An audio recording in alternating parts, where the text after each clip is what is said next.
Hey, what's up mga kaballers? Maligayang pagbabalik sa aking channel. Halina't pag-usapan natin ang balitang Warriors may bagong center na Mike Dunleavy Jr. nakahanap na ng big man. At ang balitang Anthony Edwards may inamin kay Kevin Durant. Tara na't pag-usapan natin yan dito sa Basketball Hotshot.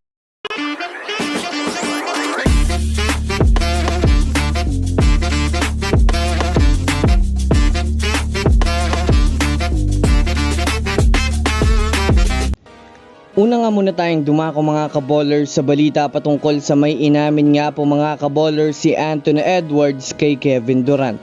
Well, alam naman nga po natin mga kaballers bukod kay LeBron James at Stephen Curry, naging maganda rin nga po mga kaballers ang naging pagsasama ni Anthony Edwards at Kevin Durant. Yes mga kaballers, mula sa pagiging magkainitan at magka-trash talkan sa court ay ngayon nga po isa na sila sa mayroong magandang pagkakaibigan sa NBA. Ayon nga po mga kaballers kay Anthony Edwards, matagal na nga daw po siyang humahanga kay Kevin Durant dahil na rin naman mga kaballers simula bata pa daw siya at nang nagsisimula pa lang siya mag-basketball ay nakikita na nga daw niya mga kaballers si Kevin Durant bilang magaling ng player. Kaya nang nakakampi niya nga po ito mga kaballers ay tila ba'y napakalaking karangalan sa kanya. Dahil natupad na ang isa sa kanyang pinapangarap. Hiling nga po ni Edwards na maging maganda nga po mga kaballers ang kanilang pagsasamahan hindi lang sa NBA kundi sa tunay na buhay.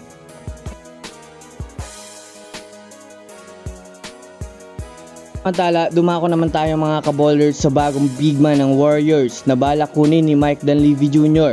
Well, alam naman nga po natin mga kaballers na naghahanap pa nga po ang Warriors ng isa pang player na pupuno sa kanilang lineup ngayon para sa susunod na season.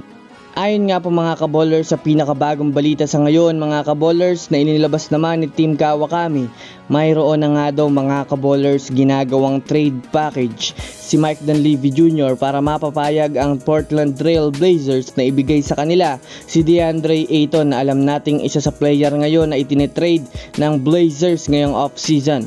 Balak nga po nila mga kaballers isakripisyo ang ilan sa mga player nila ngayon upang makagawa na sila mga kaballers ng malaking move bago pa man magsimula ang panibagong season. Alam naman nga po natin mga kaballers na nakatingin itong si Mike Dunleavy Jr.